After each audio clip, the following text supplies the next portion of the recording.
আসসালামু আলাইকুম ভাই। দেখেন, পাহাড়ি ভারী বৃষ্টিতে আমার পুকুরটা ডুবে গেছে। দেখেন, এখন জাল দিয়ে বেড়াতেছিলাম, জালের উপরেও পানি ছিল, প্রচুর পরিমাণ পানি হয়েছে ভাই। তো দোয়া করেন আমার জন্য ভাই। প্রচুর পরিমাণ পানি হয়েছে, দেখেন সব জায়গায় পানি আর পানি। আমি যে জায়গায় দাঁড়িয়ে আছি ওই জায়গায় পানি হয়েছিল।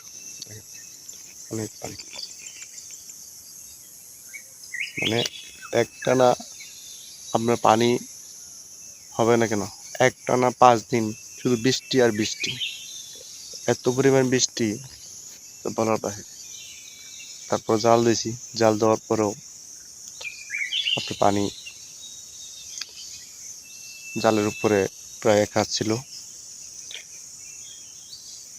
জানি না মাছ আছে কি না, চলে গেছে, থাকার তো কথা না।